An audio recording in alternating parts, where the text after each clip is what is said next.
देश भर में लॉकडाउन होते ही दूसरे राज्यों में मजदूरी करके अपना गुजर बसर करने वाले कुछ मजदूर पैदल तो कुछ साइकिल या दूसरे साधनों से मीलों का सफर तय कर अपने अपने घरों को जाते दिखाई दिए। किसी ने भी न भूख देखी और न ही चिलचिलाती धूप। उन्हें सिर्फ किसी भी तरह, बस किसी तरह अपने घर पहुंच जाना था।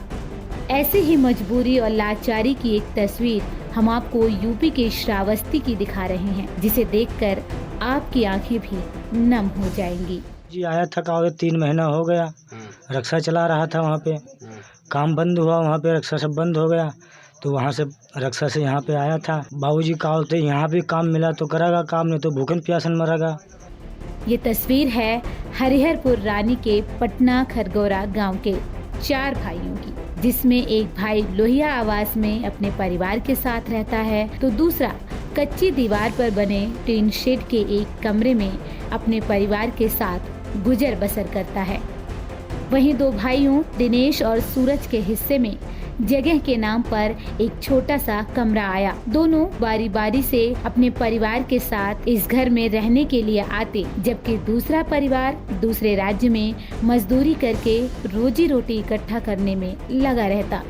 इस दौरान गांव में रहने वाला भाई रिक्शा चलाता था और लॉकडाउन होने के बाद दोनों परिवारों का इस छोटे से कमरे में कैसे गुजारा हो रहा है, ये इन्हीं की जुबानी आपको सुनाएंगे। लेकिन उससे पहले ये तस्वीर देख लीजिए।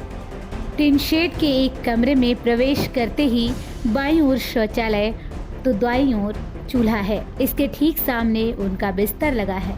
2 परिवारों के बीच पर्दे के लिए बीच में चारपाई खड़ी की गई है और इस पर कपड़े रखे हुए हैं। चारपाई के दूसरी ओर सूरज के परिवार का बिस्तर लगा है। इसके सामने इनका भी चूल्हा है। आए हैं 2 महीना हो गया आने के लिए। अब यहाँ काम धाम नहीं चलता साहब। वहाँ रहते थे लुधियाना में, रामनगर मंडिया। परिवार साहब अभी इस वक्त नहीं चल रहा है। अब इस वक्त जिससे लेते हैं 100 रुपये, उसको 20 रुपये देना पड़ता है। जितना कमाते हैं उतना खाली कर्जा चुकता करना पड़ता है। समस्या यही है कि काम धंधा लग गया तो खाना मिला, और नहीं लगे तो ना लागत है काम तो भूखन प्यासन मरा जाते। 2 3 हो गया, चूल्हा भी नहीं जला। खैर, दोनों भाइयों को उम्मीद है कि कभी न कभी सरकार की योजना इनके दरवाजे तक दस्तक जरूर देगी। इसी उम्मीद के साथ ये भाई इस घर में रह रहे हैं। यहाँ बड़ा सवाल ये है कि जब किसी को अपना सिर ढकने के लिए छती नहीं है तो वो आत्मनिर्भर कैसे बनेगा। Bureau report, AB Star news.